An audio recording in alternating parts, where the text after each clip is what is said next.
Economicidade. Essa palavra é pomposa e está no dicionário.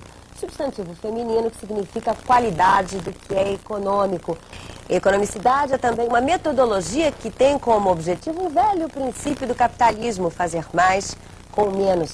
A gente conversa sobre o assunto com o professor José Afonso, ele é nosso entrevistado nesse Conta Corrente especial. Bem-vindo, professor.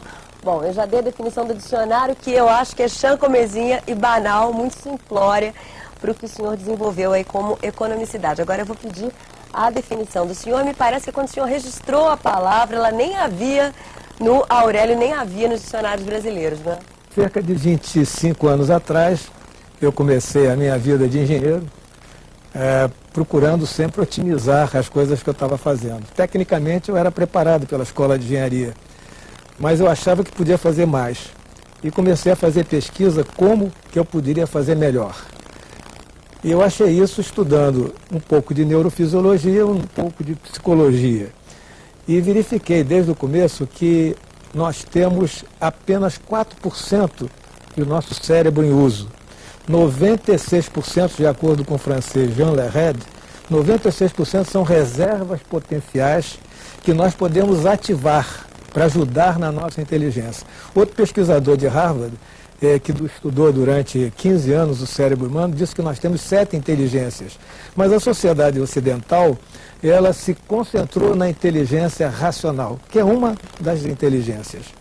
E nossas escolas, nosso ensino, elas não dão conta de que existem outras inteligências, e você sabe muito bem que existe um best-seller da inteligência emocional, que não é racional. Então essa já é a segunda, tem mais 5. A definição de economicidade que você me pediu, eu diria que é um processo humano, fundamentalmente humano, onde estão esses potenciais latentes, como eu posso ativá-los. Portanto, é o potencial humano. É uma tecnologia humana para buscar esses resultados econômicos para as empresas. Seja lucro, seja melhoria de qualidade, seja redução do prazo de tarefas. E é um processo universal, pode ser usado em qualquer coisa que você pretenda objetivar. Agora, sempre com foco no fator humano. E aí, a minha pesquisa desses 15 anos seria como ativar as reservas do sistema limpo. No ambiente de trabalho. No ambiente de trabalho. Sempre no ambiente de trabalho. Que eu sou um engenheiro, então eu sou um fazedor. O americano diz doer, eu sou um fazedor.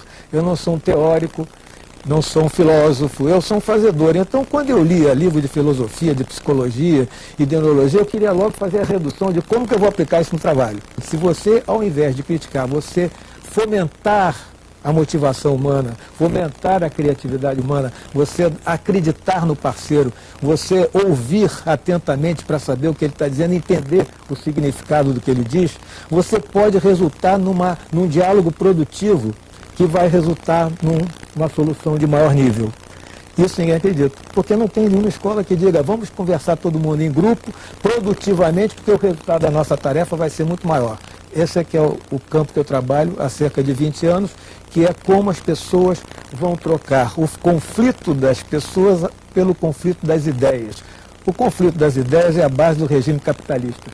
Você conflita a ideia, que você tem sempre um produto inovador se você completar a ideia. Só que o brasileiro, o latino, o ocidental em geral, quando ele começa a discutir acerca das ideias, ele atinge o próximo. Pois é, por isso aí a diferença entre a teoria do senhor, a metodologia, e a chamada análise de valor, que foi desenvolvida nos Estados Unidos, se eu não me engano, não é? Eu fui um dos primeiros formados em análise de valor.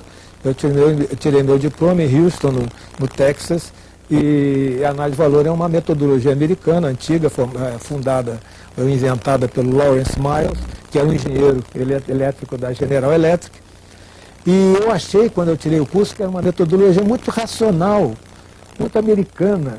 Eu achava que transpor isso para a cultura brasileira, que é muito mais das emoções, eu achava que não era uma coisa adequada. Então, a partir da década de 70, eu comecei a modificar radicalmente a filosofia da análise de valor por uma metodologia que pudesse ser nossa, brasileira, que levasse em consideração a cultura brasileira e as emoções envolvidas entre as relações interpessoais. E só nisso que eu trabalhei na modificação. Então, hoje em dia, a economicidade é fundamentalmente um processo humano. Eu até digo que esse tipo de aplicação não é uma consultoria, é uma metodologia, um processo humano e que nós disponibilizamos para o cliente para usar com a mente das pessoas do cliente, porque a criatividade mental é do pessoal do cliente. A fundação ela vai lá com a metodologia, esse know-how metodológico desse processo. O mesmo pode ser usado, eu imagino, não, digamos, na elaboração de um projeto, algo que vai ser implantado, construído, pode ser usado também na modificação de um processo produtivo que poderia ser, dar melhores resultados, e aí se reúne um grupo de uma determinada empresa, as pessoas interagindo e neutralizando, digamos, essas energias negativas, e o próprio grupo descobre que pode encurtar ali a produção dessa daquela maneira e dessa forma ter mais produtividade. Seria por aí? Seria, quer dizer, não é para aplicar só em empreendimentos. Eu como engenheiro comecei na área de engenharia, mas depois, na década de 90, nós fomos chamados por várias empresas para aplicar esse tipo de metodologia em processos operacionais. Por exemplo, nós fizemos um contrato com a Bolsa de Mercadoria de São Paulo para aplicar na venda de mercado a futuro. É uma coisa absolutamente inovadora. Tivemos um contrato com a Petrobras para fazer na conceituação de um centro de excelência tecnológico. O que é um centro de excelência tecnológica e como implantá-lo? Hoje em dia, a Petrobras tem uns 8 centros de excelência tecnológica, já foi há uns 10 anos atrás. Então, ao longo desses anos todos, nós temos esse tipo de metodologia da economicidade aplicado nos mais variados campos do conhecimento.